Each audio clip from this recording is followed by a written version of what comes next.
All right, welcome to the Fantasy Football MBAs. That stands for matchups, breakdowns, and analysis. And we will help you graduate to fantasy football champion. What you doing down there, man? Well, I'm shooting everybody, man. Oh, okay. I can't stop shooting. Bow, bow, bow. Bow, bow. Shooting everybody. I'm on edge, man.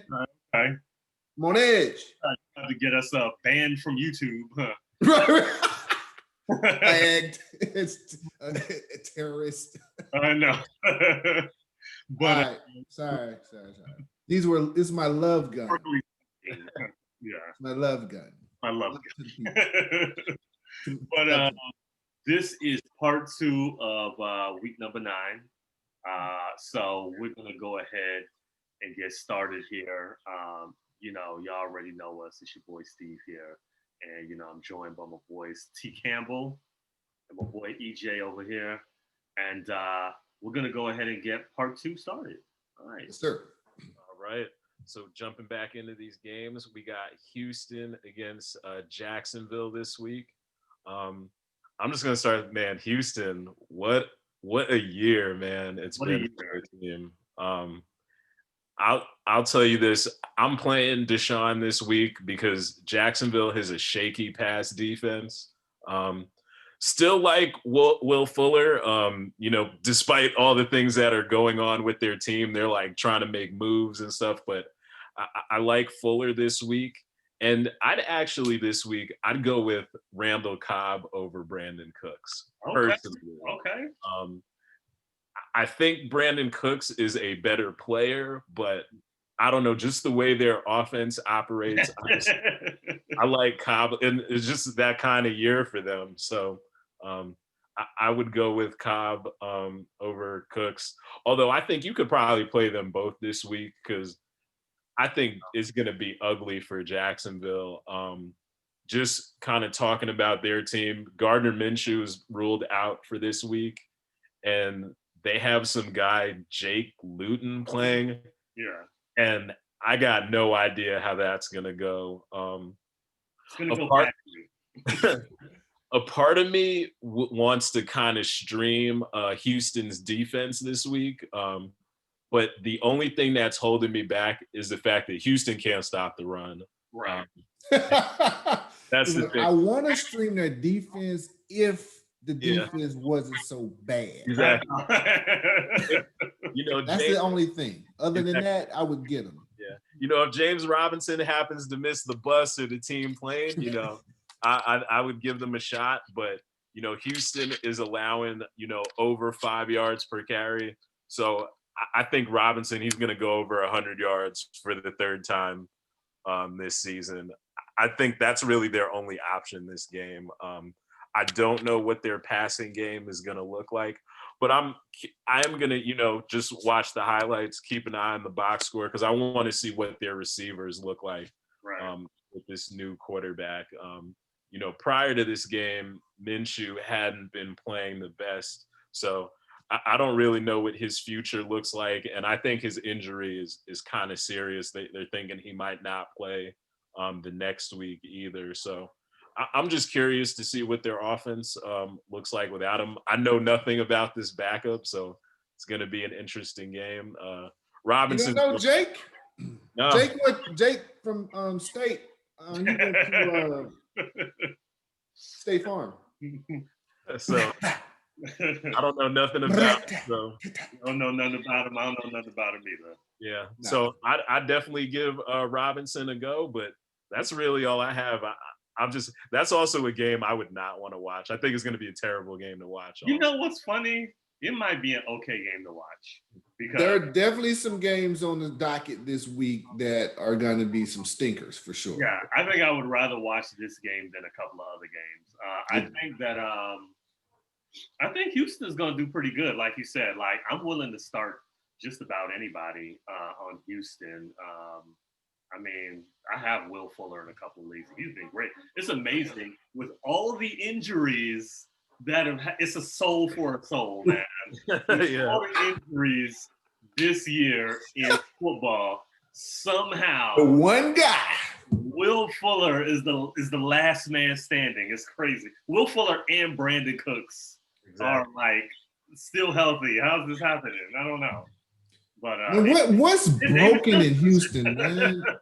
You know, what is broken in Houston? They have offensive pieces. They may not be you know the best, but it went bad really fast, man. Like really fast.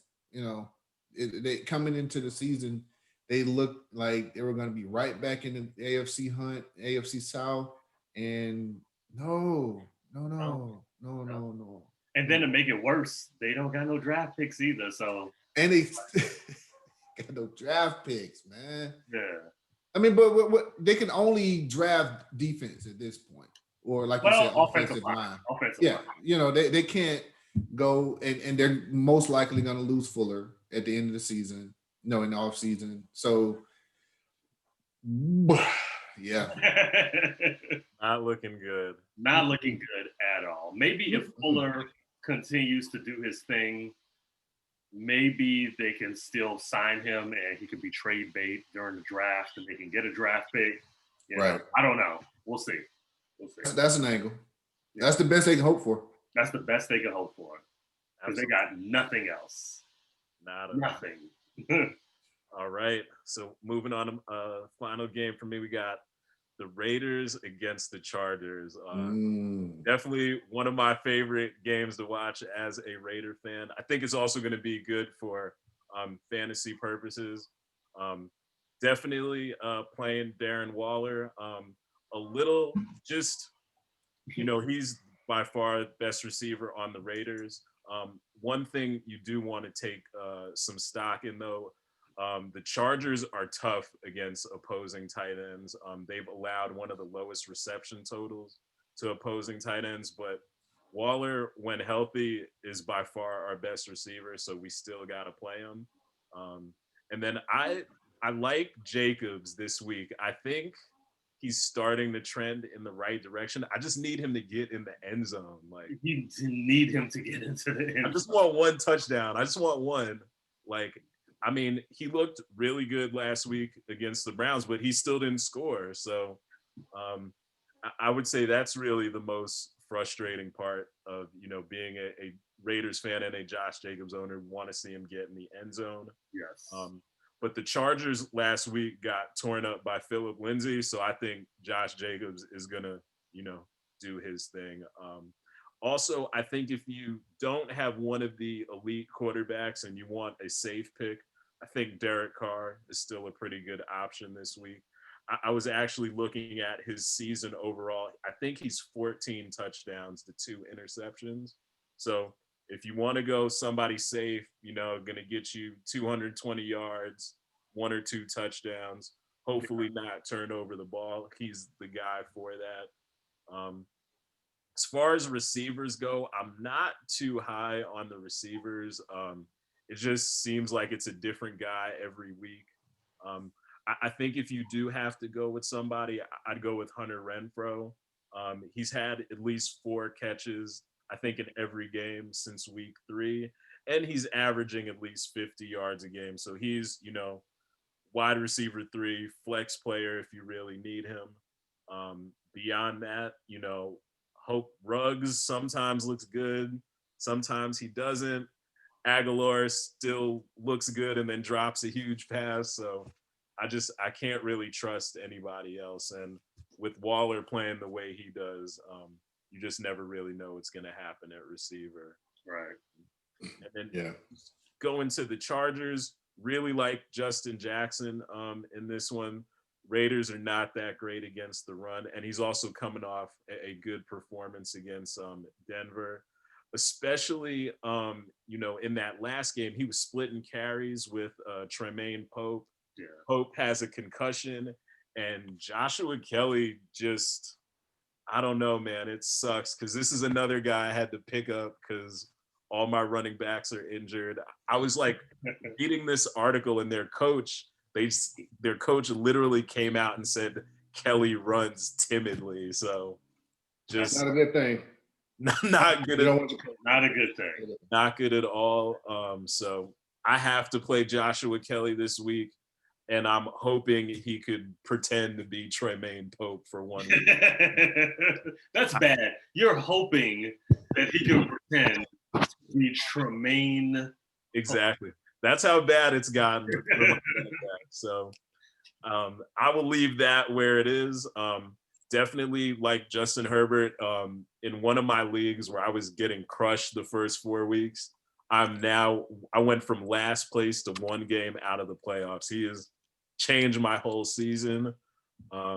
It's not often, you let a rookie just throw the ball all over the place. Yeah. And he has continued to look the part. And because of him, I think you also continue to roll with Keenan Allen. And I even think you could go with Mike Williams this week. Last week when we played Cleveland, that game was kind of skewed. The weather was not good.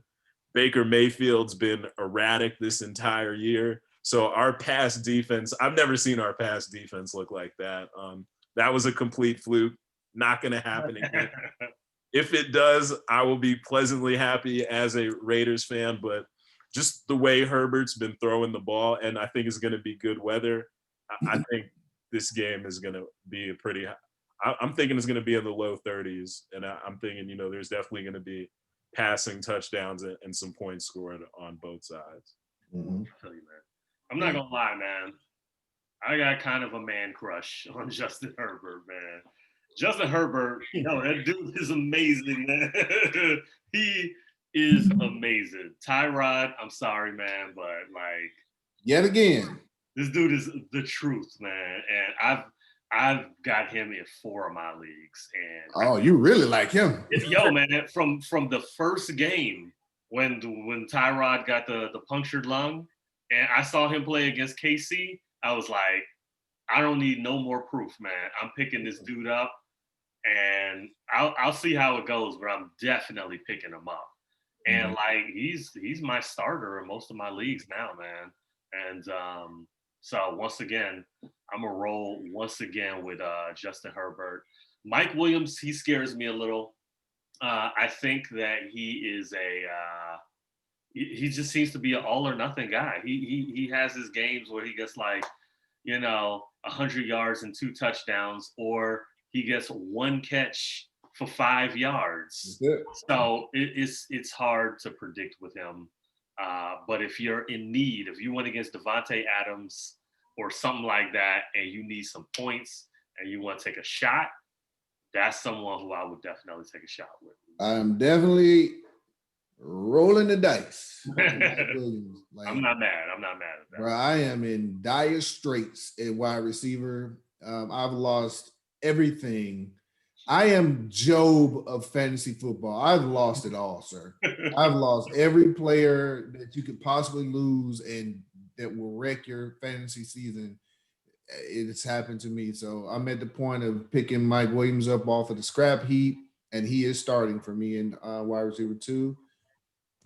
Hey, I'm trying to catch lightning in the bottle at this point. Looking at the matchup, might not have done it another week, but this week I'm like, hey, why not? Why not? Yeah. I feel you. All right.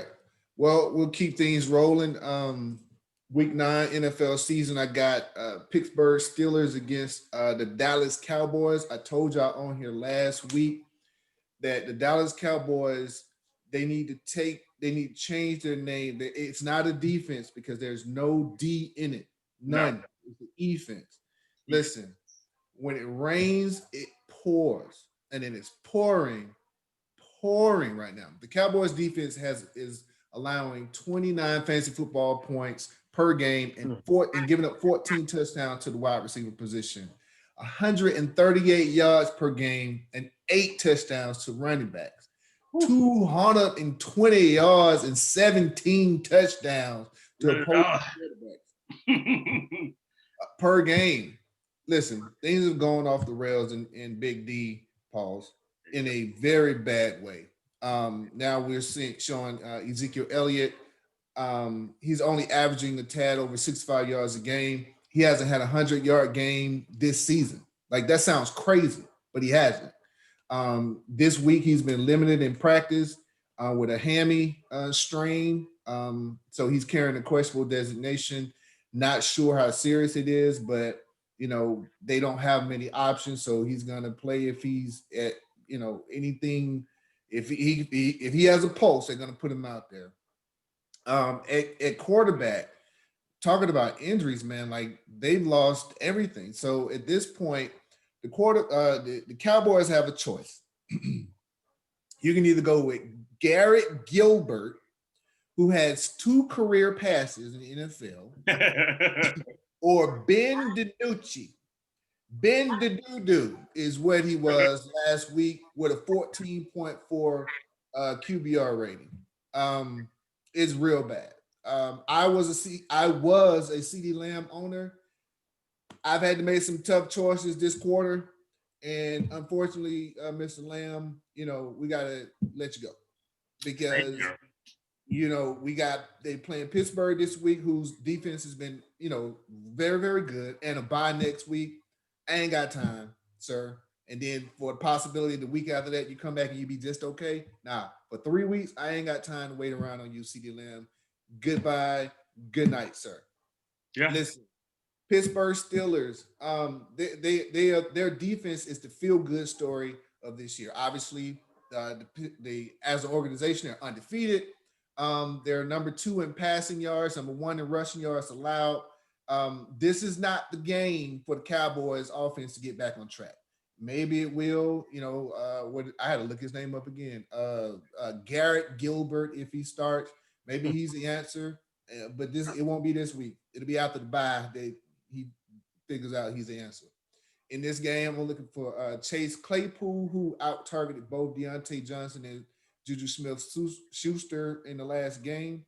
On the Cowboys side of the field, maybe Schultz gets involved if they can get to some manageable third down situations because as good as the Steelers' defense has been, they rank near the bottom, 25th in the league in third down stoppage. So maybe that gives Schultz an angle. Maybe if you got your tight end on bye and he's available, you might get cute and insert him into your lineup. But other than that, I want nothing to do with the Cowboys. Even Elliott this week, I don't want to do nobody. Yep, I agree with you. I actually have Zeke in the league, and man, I wish I got rid of him because he's almost worthless at this point, and he's definitely worthless in this game. I benched him the last 2 weeks, and I felt pretty good about it, and I bench him again this week because he has no chance. I mean, the Steelers, they have the best run defense, and I mean, Dallas has just looked awful all around. Steel Curtain is back. I want no parts of any of Dallas. I dropped CeeDee Lamb as well. It's no purpose in keeping him. It's just all bad. And the Steelers, I would start just about anybody in the game. I think only 2 wide receivers are going to have good games. I don't know which 2 they are. I have a feeling Chase Claypool is one of them. I can't tell if the other one will be Deontay Johnson or Juju Smith-Schuster, but I'm willing to start either one of them, as well as Eric Ebron in this game, and of course James Conner as well. So I like everybody on Pittsburgh. Nobody on Dallas. Nobody over there. Pause over here. Ain't over there. Swipe lefts. You got anything on this one, E? No, just that Dallas, they're awful. They made Antonio Gibson look. I thought that was Clinton Portis in that. That's how bad they are. They're awful. I mean, there's nothing else to say. They're terrible. All right. Next up, we got the Finns against the Cards. All right. So Miami versus Arizona. Now, with Miami, I'm gonna start there. Tua Tagovailoa had a disappointing first start. All right. Now he also this week is going to face a tough defensive secondary. Miami is also without their starting running back and his backup. So going to be depending on either Jordan Howard or DeAndre Washington, who they just got, to shoulder the running back load, which means Tua's going to be throwing more and I don't like those odds. He looked the part. He looked like a rookie this first week out. He wasn't even running. Typically that's what I would have thought. It's like, look, when all else fails and I can't see the defense fast enough, I'm just going to take off. He didn't even do that. So I picked him up and I put him down. Grand opening, grand closing. So everybody did. I was like, I'm gonna pick him up, just see, and I might have, jumped the gun, but again, I'm on a skid, bro. I started the year off undefeated in fantasy. I've lost 3 straight weeks because my team has just been decimated with injuries and COVID and buys and everything, like most people. So it was like I picked him up, see what would happen. I ain't see nothing. I'm out of here, and for that reason, he's out. So on Arizona side, the Cards defense is allowing running backs about 100 yards per game and a respectable 18 fantasy football points a game. But I think where Miami could have a chance is through the air. They haven't defended the pass as well lately, giving up 3 touchdowns to the Seahawks last week. Now, I know what you're going to say. It was the Seahawks, right? But, right. And I'll allow that because if you take out the Seahawks game, wide receivers are only averaging about 16 fantasy football points against the Cardinals. So, again, sorry, Miami. I thought I saw a path to victory. You lost Pennsylvania. So how about that? In this game, lost Arizona too. right. You're right. You lost Arizona. You know what I mean? In this game, look for Christian Kirk, Chase Edmonds, as Miami has had running backs rush 4 or just short of 100 yards in every game this year, but 1. So those are two guys outside of the normal ones that you would go for, all your studs. You're going to start them. But if you're on a bubble, Christian Kirk and Chase Edmonds, I would feel comfortable starting them. I picked up what's my man Jordan Howard because Gaskins out. He's on IR. I don't know how long, but so maybe we'll see moving forward, but not this week. Not this week. Not this week. Not this week. Okay, I hear you. Yeah, I don't feel good about Jordan Howard either, man. Like, honestly, when you got a rookie out and he didn't have the best game ever. Of course, he was going against Aaron Donald and Jalen Ramsey and company. That's right. a tough debut to have. And they also really didn't need him either. Right. So I will make a note of that. But I still would not roll with Miami. I don't know if I would have dropped Tua just yet, depending on what the quarterbacks out there look like. But I definitely would not start him this week either. So I'm with you. And EJ, you'll be happy to hear that both, just like T. Campbell, I also will be starting Christian Kirk this week. Mm-hmm. Yeah, no, I'm back. Christian Kirk he's worked his way back into my good graces. The one thing I tough road, but you love him again. He's been working hard. He's still fighting for my heart. he's still here.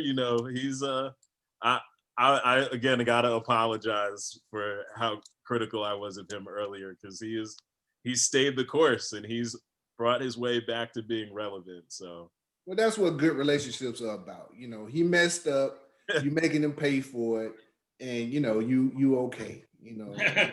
What he did to get you, he doing to keep you. You know what I mean? Exactly. And just to kind of add on to the Miami running back situation, one other thing I've been reading, they might even play Patrick Laird. That's how bad it is in Miami. I did see that. Because apparently, like in the last 4 games of last year, he was averaging about 60 yards a game, just receiving and rushing. Yeah. So it just makes that whole situation even worse. Actually, in the league where I use that sleeper app, he's like one of the top added players this week. Don't know what that means. Don't know if he's going to play. Just like you said, it just makes the Miami running back situation, and especially with Tua not coming out of the gate the way people would have hoped, it just makes things even more interesting for that game. Absolutely. Yeah, All right. Patrick Laird, I will say, I do think he is going to play, and I could see some dump offs to him as well. So if you are absolutely desperate, Patrick like Laird. really desperate, like 3 a.m. the club is closing, like It's like 12:58, and it's like you got 2 minutes to make this additional. right.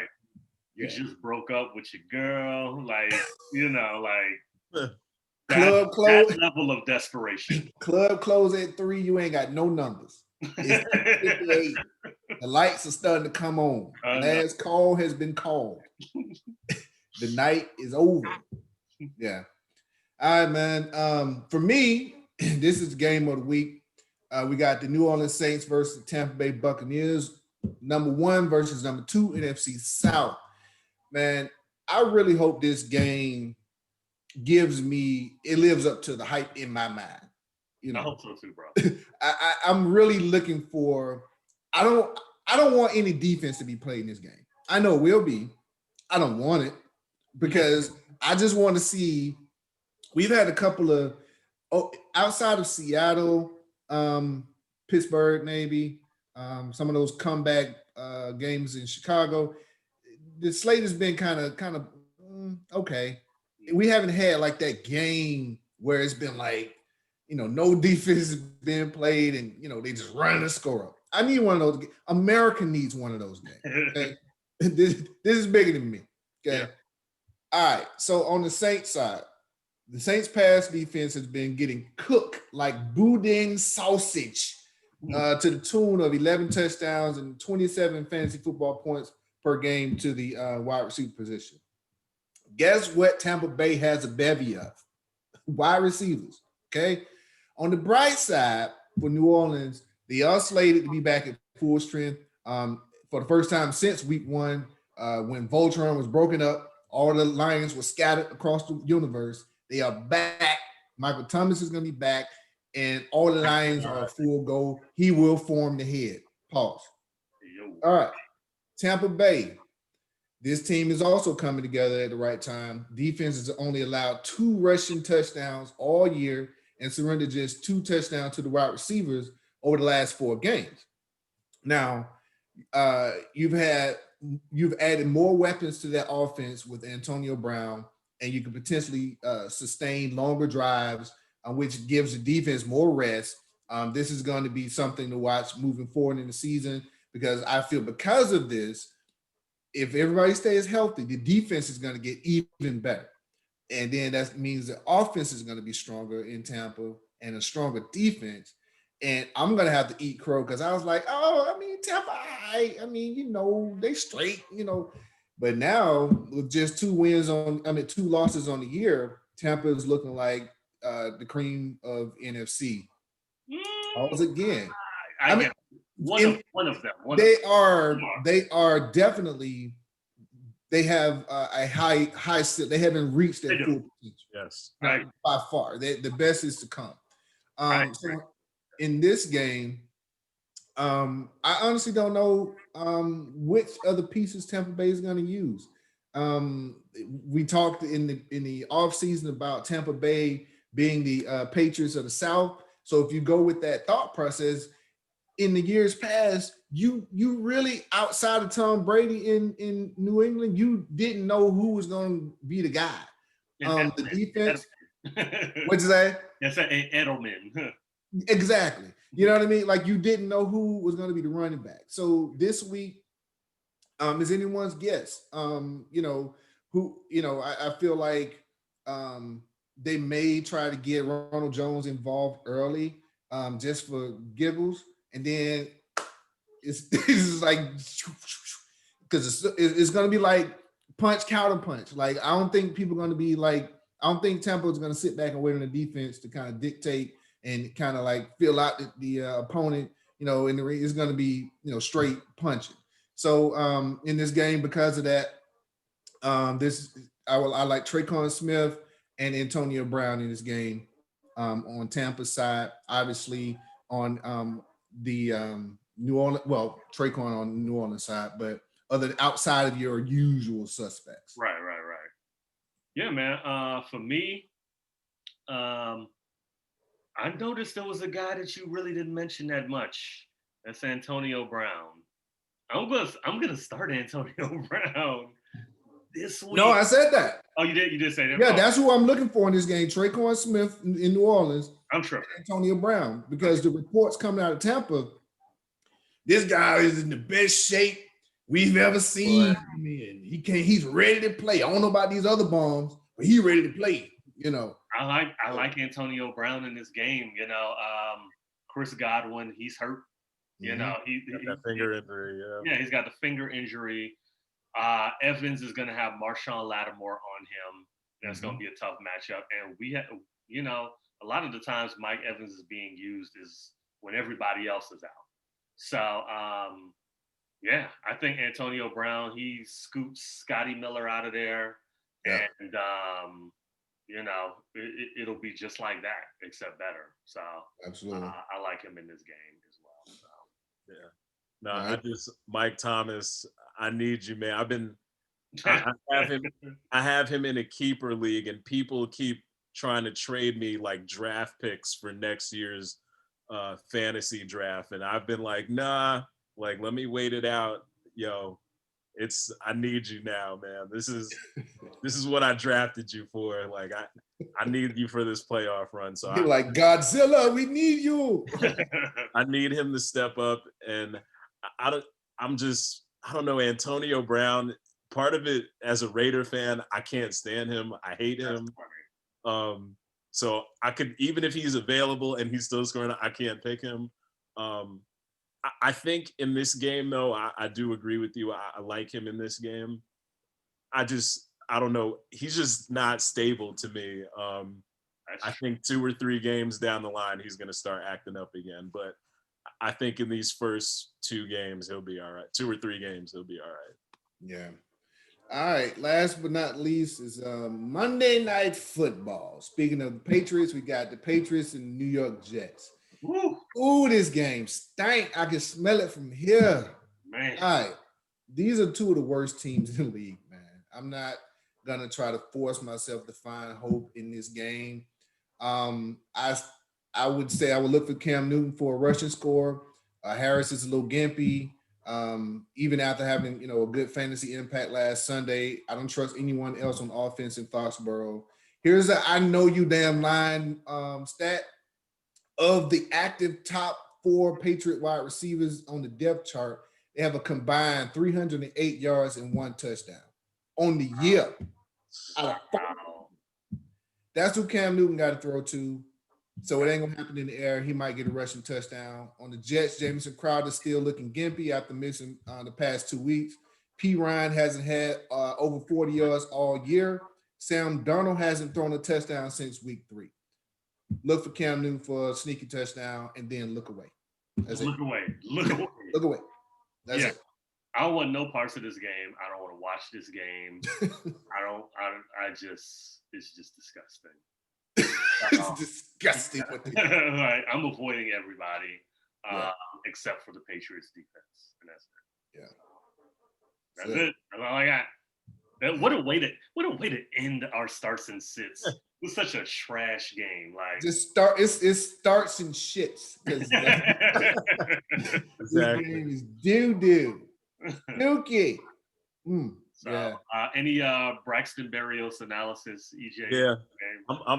If you got PPR, I'm telling you, he's gonna get you 7 touches, but he's gonna get you 35 yards. So if it's PPR, I'd give it a shot for a flex. Okay.